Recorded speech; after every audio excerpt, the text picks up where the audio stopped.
जय श्री राम बच्चों, एक बार फिर से आपका स्वागत है देसी एग्जाम क्लासेस में। और आज आपको दिख रहा होगा स्क्रीन पर खास वीडियो आपके लिए लेके आया हूं मैं। करंट अफेयर विद इंडिया जी के 50 एमसीक्यू हम करेंगे, जो कि आने वाले यूपीएससी, एसएससी, एचएससी या किसी भी एग्जाम में, आप बैंकिंग की तैयारी कर रहे हो, आप कोई भी तैयारी कर रहे हो, तो ये इंडिया जी के कुछ करंट अफेयर के साथ क्वेश्चन हम आपके लिए लेके आए हैं। तो जरूर चैनल को सब्सक्राइब कर लीजिए और आखिर में वीडियो को लाइक कर दीजिए। तो वीडियो को करते हैं हम शुरू, बिना आपका टाइम वेस्ट किए जल्दी से जुड़ जाइए। तो भाई सबसे पहला हमारा जो क्वेश्चन आता है, हाल ही में स्वच्छ और स्वस्थ समाज के लिए आध्यात्मिकता पर वैश्विक शिखर सम्मेलन कहाँ आयोजित किया गया था। इसने क्या पूछा है कि हाल ही में स्वच्छ और स्वस्थ समाज के लिए आध्यात्मिकता पर वैश्विक शिखर सम्मेलन, क्या पूछा है, वैश्विक शिखर सम्मेलन है किस पर, स्वस्थ समाज के लिए, स्वच्छ और स्वस्थ समाज के लिए। तो हाल ही में ये कहां पर आयोजित हुआ है, ये माउंट आबू राजस्थान में। कहां पर भाई, ये माउंट आबू राजस्थान में इसका क्या किया गया था, इसको आयोजित किया गया था। कब, अभी कुछ ही टाइम पहले जो है इसको आयोजित किया गया था माउंट आबू राजस्थान में। अगला क्वेश्चन आता है, भारत ने जल पाइपलाइन प्रतिस्थापन परियोजना के लिए किस देश को पहली रुपए में मूल्यांकित ऋण सीमा प्रदान की है। ऋण सीमा की बात की है कि भारत ने जल पाइपलाइन प्रतिस्थापन परियोजना के लिए, किसके लिए, जल पाइपलाइन प्रतिस्थापन है, जो जल के लिए जो पाइपलाइन आती है, जो नीचे जमीन में दबाकर ले जाई जाती है, उस परियोजना के लिए किस देश को पहले रुपए में मूल्यांकित ऋण सीमा प्रदान की है। तो ऋण सीमा जो है, अभी आपको पता है, अभी कुछ टाइम पहले जो है मोदी कहाँ गए थे, नरेंद्र मोदी जी, हमारे माननीय प्रधानमंत्री मोदी जी, ये मॉरिशस में गए थे। कहां पर गए थे, ये मॉरिशस में गए थे। और मॉरिशस में ये जो है जल पाइपलाइन प्रतिस्थापन परियोजना के लिए पहले रुपए में जो मूल्यांकित ऋण सीमा है वो प्रदान की है मॉरिशस। अगला आता है, Indira Gandhi centre for atomic research किस राज्य में स्थित है।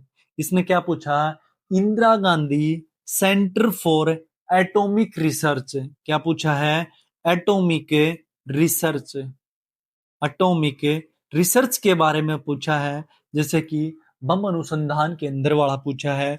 तो यह जो है Indira Gandhi centre for atomic research, यह किस राज्य में स्थित है, तो ये तमिलनाडु आ जाएगा। कहां पर स्थित है ये तमिलनाडु में स्थित है। कहां स्थित है, तमिलनाडु में स्थित है। अगला आता है फिर, भारत में सबसे पहले विद्युतीकरण किस शहर में हुआ था। क्या पूछा है, भारत में सबसे पहले विद्युतीकरण, क्या पूछा, विद्युतीकरण भारत में सबसे पहले किस शहर में हुआ था। तो ये हुआ है मुंबई के अंदर। कहां पर हुआ है भाई, मुंबई के अंदर जो है सबसे पहले विद्युतीकरण हुआ है। कहां पर, मुंबई के अंदर। अगला चल रहे, भारत की स्वतंत्रता के समय गवर्नर जनरल कौन था। ये बार बार क्वेश्चन आ रहा है, मैंने कुछ टाइम पहले भी करवाया था। 1857 की क्रांति के टाइम पर भी जो है कौन थे ये समय, भारत की स्वतंत्रता के समय जो है गवर्नर गवर्नर जनरल पूछा है। तो गवर्नर जनरल उस टाइम पर कौन था, 1947 में क्या हुआ था, हमारा जो है देश है वो आजाद हुआ था। कब हुआ था, 1947 में आजाद हुआ था। और स्वतंत्रता के समय गवर्नर पूछा है, भारत की स्वतंत्रता के समय, तो कौन आ जाएंगे, लॉर्ड माउंटबेटन। कौन आ जाएगा भाई, लॉर्ड माउंटबेटन है उस टाइम के जो है गवर्नर जनरल थे। कौन थे, लॉर्ड माउंटबेटन थे। अगला चलते हैं, विश्व का सबसे बड़ा थोरियम का भंडार भारत के किस राज्य में है। किसका पूछा है भाई, थोरियम का भंडार पूछा है। तो थोरियम का भंडार है वो किस राज्य में है, वो केरल के अंदर है। कहां पर है, केरल के अंदर क्या है, थोरियम का भंडार है। कहाँ, केरल के अंदर है। थोरियम का भंडार किस राज्य में स्थित है? केरल के अंदर स्थित है। अगला, भारत में 14 बैंकों के राष्ट्रीयकरण की घोषणा किस पंचवर्षीय योजना के दौरान हुई थी? क्या पूछा है? भारत में 14 बैंकों के राष्ट्रीयकरण की घोषणा की पंचवर्षीय योजना पूछी है, तो वो कौन सी थी? चौथी पंचवर्षीय योजना थी भाई। कौन सी पंचवर्षीय योजना? चौथी। 14 से आप याद कर लेना, 14 से 4, 14 से 4, 14 से 4 मतलब कि चौथी पंचवर्षीय योजना के दौरान। तो अगला आता है, यूरिया का रासायनिक नाम क्या है? किसका भाई? यूरिया का पूछा है। जो आप लोग अपने खेतों में डालते हो फसलों के अंदर, उस यूरिया के बारे में पूछा है। यूरिया के बारे में, तो वो यूरिया का रासायनिक नेम है वो क्या है? तो इसमें आ जाता है भाई कार्बामाइड। क्या आ जाता है? कार्बामाइड जो है वो क्या है? कार्बामाइड, सी बी, कार्बा सीबीएम, ये है क्या है? कार्बामाइड है। ये यूरिया का रासायनिक नाम है। क्या? कार्बामाइड। कार्यपालिका का प्रमुख कौन होता है? किसका पूछा है? ये कार्यपालिका का पूछा है, ना कि नगर पालिका का पूछा। किसका? कार्यपालिका का प्रमुख कौन होता है? तो कार्यपालिका का प्रमुख होता है राष्ट्रपति जी होते हैं। कौन होते हैं? राष्ट्रपति जी होते हैं। वो कार्यपालिका के प्रमुख होते हैं। किसके? कार्यपालिका के। कार्य करने की जो पालना होती है उसके प्रमुख अगर हम बात करें, तो ये याद करने की ट्रिक है जरा छोटी सी, तो याद कर लेना। कार्यपालिका के प्रमुख है। अभी हमारे जो है राष्ट्रपति बने हैं, वो जो राष्ट्रपति है वो प्रमुख होते हैं। कौन होते हैं? राष्ट्रपति प्रमुख होते हैं। अभी कौन बने हैं? सीपी राधाकृष्णन जो है वो क्या बने हैं अभी के? राष्ट्रपति। और उससे पहले कौन थे? जगदीप धनखड़ जी थे। कौन थे? जगदीप धनखड़ जी थे। आगे आते हैं, राष्ट्रपति लोकसभा को किस अनुच्छेद के तहत भंग करते हैं? ये भाई मोस्ट इंपोर्टेंट क्वेश्चन बनता है आने वाले, या पिछले भी आप उठा के देख सकते हो एग्जाम के अंदर। काफी एग्जाम में ये वाला क्वेश्चन है वो पूछा जाता है। राष्ट्रपति लोकसभा को किस अनुच्छेद के तहत भंग करते हैं? तो अनुच्छेद 85 प्रधानमंत्री की सलाह पर है। अगर पीएम नरेंद्र मोदी जी ने अगर बोल दिया, किसने? नरेंद्र मोदी जी ने बोल दिया कि इसको भंग करना है, हमें राष्ट्रपति लोकसभा को भंग करना है। क्या करना है? भंग करना है। किसकी सलाह पर? अनुच्छेद अनुच्छेद 85 प्रधानमंत्री की सलाह पर। तब भाई अनुच्छेद 85 प्रधानमंत्री की सलाह पर। आगे आते हैं, भारतीय प्रशासनिक सेवा की स्थापना किसके शासनकाल में हुई? किसकी पूछा है? भारतीय प्रशासनिक सेवा की। तो भारतीय प्रशासनिक सेवा की स्थापना है वो किससे? Lord Cornwallis. कौन आ जाएगा? अगर भारतीय प्रशासनिक सेवा की स्थापना किसके का शासन काल में शुरू हुई थी? तो ये हुई थी लॉर्ड कॉर्नवालिस के। इसके? लॉर्ड कॉर्नवालिस के जो है शासन काल में किसकी प्रशासनिक सेवा की स्थापना हुई थी। आगे आते हैं, भारत में किसानों के लिए पहला कृषि विज्ञान केंद्र कहाँ स्थापित हुआ था? किसका पूछा भाई? कृषि विज्ञान केंद्र पूछा है। खेती का जो है वो विज्ञान केंद्र है वो भारत में किसानों के लिए पहला, कौन सा? पहला रिसर्च सेंटर पूछा है। कृषि विज्ञान केंद्र पूछा है। कृषि विज्ञान केंद्र पूछा है। तो क्या आएगा? पुंडुचेरी आ जाएगा भाई। क्या आ जाएगा? पुंडुचेरी आ जाएगा। ये भारत में किसानों के लिए पहला कृषि विज्ञान केंद्र जो है स्थापित किया गया था पुंडुचेरी के अंदर। अगला, भारत में सबसे लोकप्रिय शहर को जनसंख्या के हिसाब से कौन सा है? भारत में सबसे लोकप्रिय शहर जो है जनसंख्या के अकॉर्डिंग कौन सा है? तो जनसंख्या के अकॉर्डिंग अगर पूछा है तो मुंबई में आज के टाइम आपको जो है सबसे लोकप्रिय आपको जाना जाता है, मुंबई जाना जाता है। वहां पर काफी जनसंख्या है, काफी काम भी है, तो मुंबई जो है वो आ जाएगा। मुंबई में ही क्या होती हैं, जितने भी नेता होते हैं, ये सॉरी नेता कह रहा हूँ, अभिनेता होते हैं, जो एक्टर होते हैं, ये सब ज्यादातर मुंबई में रहते हैं। मुंबई में ही ये अपनी फिल्मों की शूटिंग करते हैं। कहाँ पर? मुंबई में। तो जनसंख्या के हिसाब से कौन सा है लोकप्रिय शहर? मुंबई आ जाएगा भाई। अगला, भारतीय जागृति का जनक किसे कहा जाता है? भारतीय जागृति का जनक पूछा है भाई, किसका? भारतीय जागृति का जनक किसे कहा जाता है? तो ये कौन आ जाएंगे? राजा राम मोहन राय। भारतीय जागृति का जनक है किसको? राजा राम, श्री रामचंद्र जी, राजा राम मोहन राय। ट्रिक है ये, अपने श्री रामचंद्र जी, भगवान श्री रामचंद्र जी के अकॉर्डिंग जो है, उनके नाम के अकॉर्डिंग आप जो है याद कर सकते हो, राजा राम मोहन राय। क्या जाएगा भाई? राजा राम मोहन राय है। अगला, बिहार और बंगाल के अलगाव का वर्ष क्या था? बिहार और बंगाल के अलगाव का वर्ष पूछा है भाई, किसका? बिहार और बंगाल के अलगाव का वर्ष क्या था, साल कौन सा था? बिहार और बंगाल के अलगाव का वर्ष था वो कौन सा था? 1912 था भाई। कौन सा था? 1912 था। ये 1912 था जो बिहार और बंगाल, बिहार और बंगाल के अलगाव का वर्ष था 1912। कौन सा था? 1912 था, 1912 था। महात्मा गांधी ने किस आंदोलन में खादी को महत्व दिया था?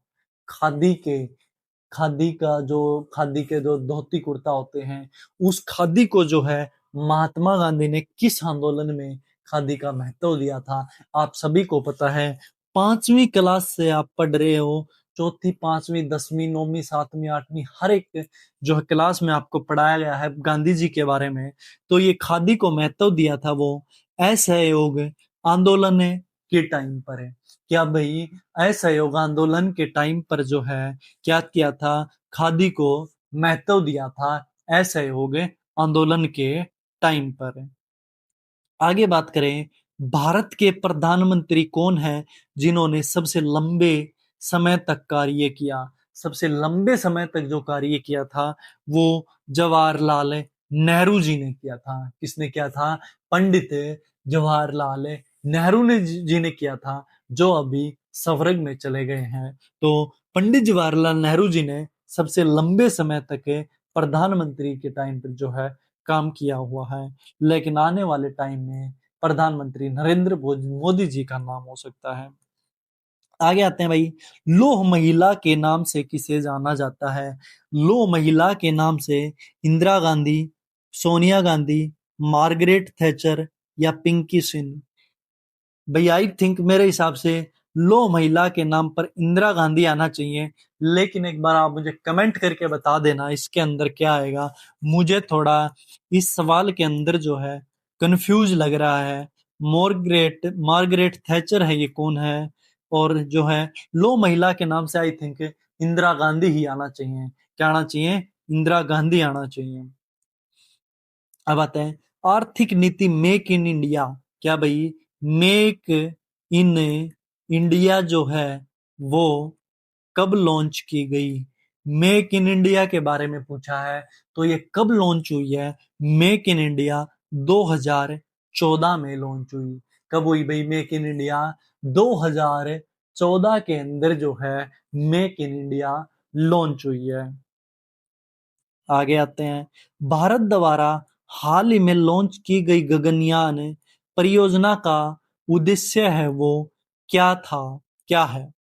देखो बात की जाए, अभी जो गगनयान परियोजना थी उसके बारे में भारत द्वारा ये लॉन्च की गई थी। गगनयान परियोजना हाल ही में की थी, तो इसका उद्देश्य है वो क्या था? ये था अंतरिक्ष मिशन। क्या भाई? अंतरिक्ष के ऊपर जो है यही हमारा क्या था? मिशन था, अंतरिक्ष में जाने का। कहाँ जाने का, अंतरिक्ष मिशन जो है ये गगनयान परियोजना का उद्देश्य था। भारत में डिजिटल इंडिया अभियान कब शुरू हुआ? ये भाई डिजिटल इंडिया, आप जो फोन पे, पेटीएम से जो भी पेमेंट वगैरह करते हो, या डिजिटल जो है ये इंडिया जो भारत का अभियान है, ये कब से शुरू हुआ? तो ये जो है 2015 से शुरू हुआ था। कब हुआ है ये? 2015 से जो है डिजिटल इंडिया जो है चालू हुआ है, यानी आज से ठीक 10 साल पहले, यानी आज से ठीक 10 साल पहले। आगे भाई, हाल ही में भारत ने किस देश के साथ रक्षा समझौता किया है? रक्षा समझौता हाल ही में भारत ने किया है, वो अमेरिका के साथ किया था। किसके साथ किया था? अमेरिका के साथ जो है रक्षा समझौता है वो किया था किसने? भारत ने किया था। लेकिन अभी काफी टाइम से अमेरिका है वो भारत को तंग कर रहा है, लेकिन हम भी भाई आसानी से हारने वाले नहीं हैं। तुम्हारे परखच्चे उड़ा देंगे। क्या उड़ा देंगे? परखच्चे उड़ा देंगे। अपनी लिमिट में रहो अमेरिका वालों। आगे, राष्ट्रीय शिक्षा नीति 2020 का प्रमुख उद्देश्य है। भाई राष्ट्रीय शिक्षा नीति पूछी है, 2020 का प्रमुख उद्देश्य था वो क्या था? 2020 राष्ट्रीय शिक्षा नीति, राष्ट्र के अंदर शिक्षा की नीति को लेके आना, ये क्या था? शिक्षा में सुधार। क्या भाई? शिक्षा में सुधार। और ये लगभग हमें जो है सफल दिख रहा है होते हुए, क्योंकि अभी जो है डिजिटल शिक्षा जो है लॉन्च कर दी गई है ज्यादातर स्कूलों के अंदर। क्या भाई? डिजिटल शिक्षा है वो लॉन्च कर दी गई है ज्यादातर स्कूलों के अंदर, डिजिटल पढ़ाया जा रहा है। तो शिक्षा में काफी सुधार हमें देखने को मिल रहा है। तो ये जो नीति थी, ये 2020 का जो प्रमुख उद्देश्य ये क्या था? शिक्षा में सुधार लाना।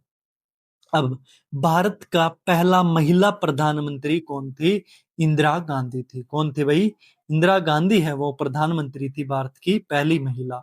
हाल ही में भारत में कौन सा नया राज्य बना? अभी तक देखो कोई राज्य नहीं बना है, अभी तक कोई नया राज्य नहीं बना है। तो ये हमारा उत्तर आ जाएगा। भारत ने हाल ही में किस हस्ताक्षर के साथ जलवायु समझौते को स्वीकार किया है? तो भाई किस हस्ताक्षर के साथ जलवायु समझौते को स्वीकार किया है? तो ये पेरिस के साथ है। अभी जो है कुछ ही टाइम नरेंद्र मोदी जी कहाँ गए हुए थे? पेरिस में भी गए हुए थे। यहाँ पर क्या हुआ था? यहाँ पर भारत ने हाल ही में जलवायु समझौते को स्वीकार किया पेरिस समझौते के साथ। किसके साथ है? पेरिस समझौते के साथ। अब आएंगे भाई भारत का सबसे बड़ा बंदरगाह। भाई अभी एचएससी के सीईटी एग्जाम में पूछा गया था ये वाला क्वेश्चन। ये वाला कब पूछा गया था? एचएससी के एक सीईटी एग्जाम में एक शिफ्ट में पूछा गया था। भारत का सबसे बड़ा बंदरगाह है वो कौन सा है? तो सबसे बड़ा बंदरगाह है वो मुंबई का बंदरगाह है भाई। कौन सा है? मुंबई बंदरगाह है वो सबसे बड़ा बंदरगाह है भारत का। अगला, भारत में अंतरिक्ष अनुसंधान संगठन है यानी कि इसरो, तो इसरो का मुख्यालय है वो कहाँ पर है? सभी को पता है भाई, कहाँ पर है? बेंगलोर में है वो। क्या है? इसरो का मुख्यालय है कहाँ पर है? बेंगलोर में मुख्यालय है, हेडक्वार्टर है इसरो का। कहाँ पर है? बेंगलुरु में। अगला, भारत की पहली महिला चीफ जस्टिस कौन थी? पहली महिला चीफ जस्टिस है, ये भी एसएससी के कुछ एग्जाम में पूछा जाता है। भारत की पहली महिला चीफ जस्टिस है, तो पहली महिला चीफ जस्टिस थी, ये कौन थी? ये जस्टिस सुब्रत राय, या जस्टिस मेनका गांधी, या जस्टिस मंजू मिश्रा, या जस्टिस फातिमा बीबी। तो इसमें भी मुझे थोड़ा डाउट लग रहा है, जस्टिस मंजू मिश्रा दे रखा है, आई थिंक ये फातिमा बीबी आना चाहिए। लेकिन आप एक बार चेक कर लेना, भारत की पहली महिला चीफ जस्टिस है वो कौन थी? क्या भारत की पहली महिला चीफ जस्टिस है वो कौन थी? तो भाई अगला आता है हमारा, भारत का राष्ट्रीय पक्षी है, इसके बारे में बताओ। तब तक मैं भारत की पहली महिला चीफ जस्टिस बता देता हूं आपको। भारत की पहली महिला चीफ जस्टिस, पहले तब तक आप इसका बताओ मुझे, इसका उत्तर क्या है? भारत का राष्ट्रीय पक्षी कौन सा है? सभी को पता होना चाहिए। भारत का राष्ट्रीय पक्षी है वो कौन सा है भाई? मोर है। कौन सा है हमारा भारत का राष्ट्रीय पक्षी? मोर है। जो कि आप हर टाइम देखते होंगे। मोर हमारे भारत का क्या है? राष्ट्रीय पक्षी है। और पशु पूछा जाता है तो क्या आता है? बंगाल टाइगर, जो कि बाघ आता है। कौन आता है भाई? पशु बाघ आता है। और भारत का राष्ट्रीय पक्षी कौन सा आ जाता है? ये मोर आ जाता है। ये कुछ बेसिक क्वेश्चन एग्जाम में दे जाते हैं, क्योंकि इनमें कंफ्यूज हो जाते हैं बच्चे, इस वजह से दिए जाते हैं। तो भाई,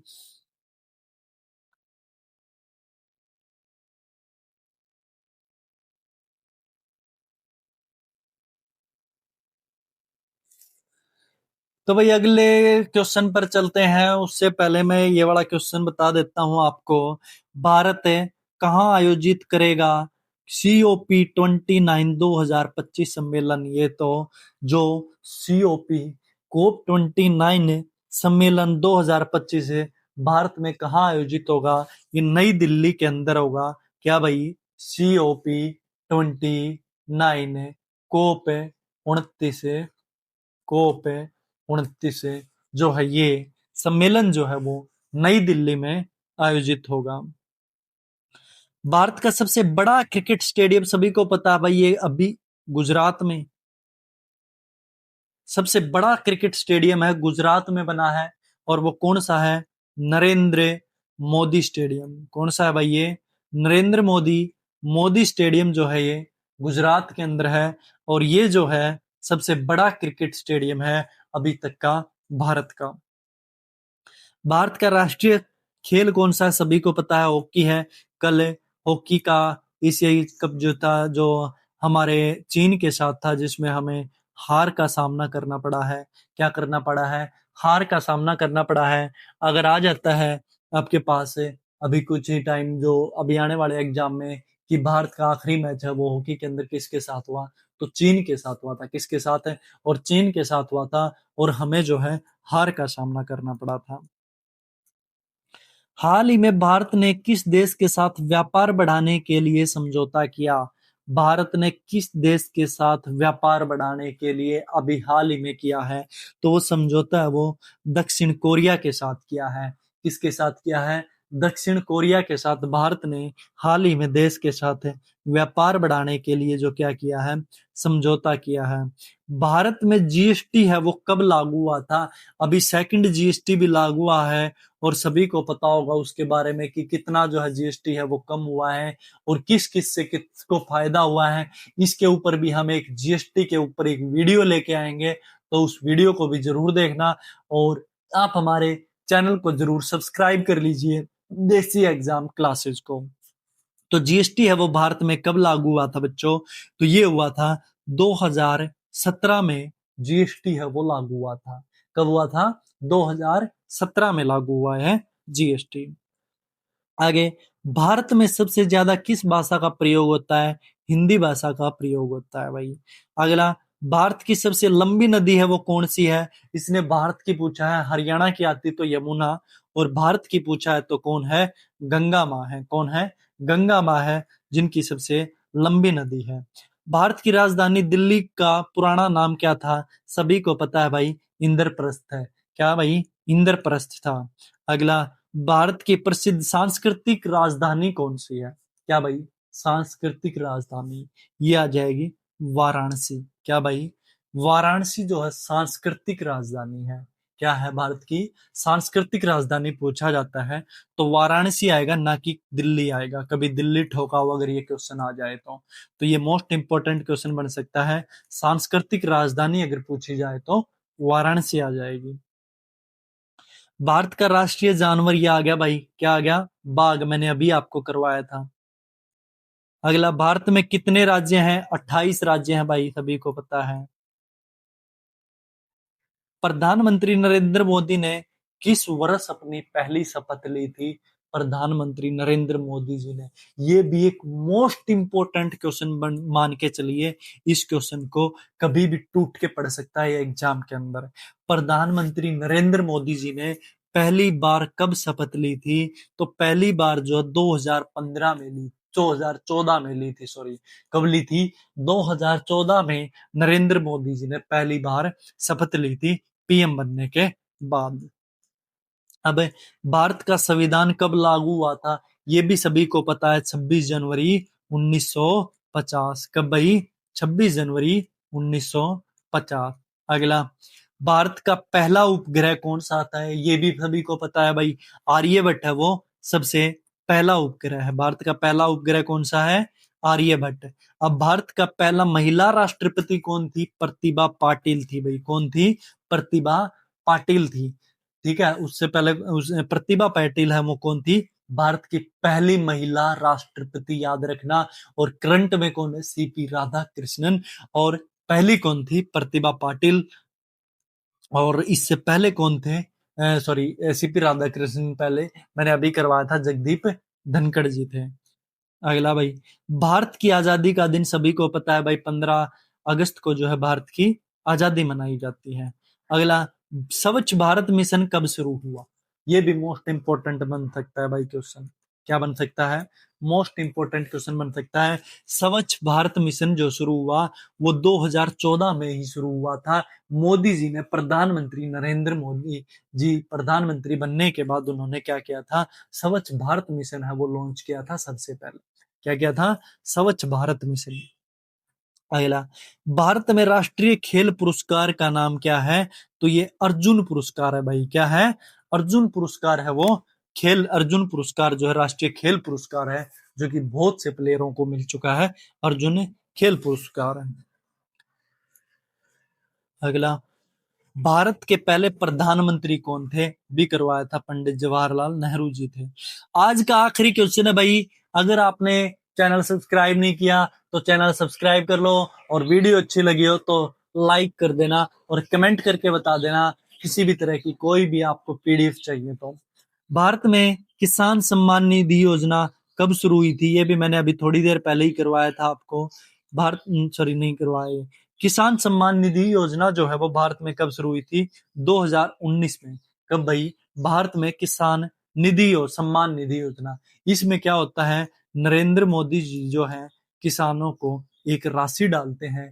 कितनी राशि डालते हैं वो? 2100 रुपए राशि डालते हैं, लेकिन अभी इसको बढ़ाने पर विचार चल रहा है। तो ये नरेंद्र मोदी जी ने किसान सम्मान निधि योजना जो है भारत में शुरू की थी 2019 के अंदर। तो भाई ये थे हमारे इंडिया जीके और करंट अफेयर के कुछ क्वेश्चन। आपको कैसे लगे जरूर मुझे कमेंट करके बता देना, और चैनल को सब्सक्राइब कर लेना। तब तक के लिए जय हिंद, जय भारत, जय हरियाणा, जय श्री राम।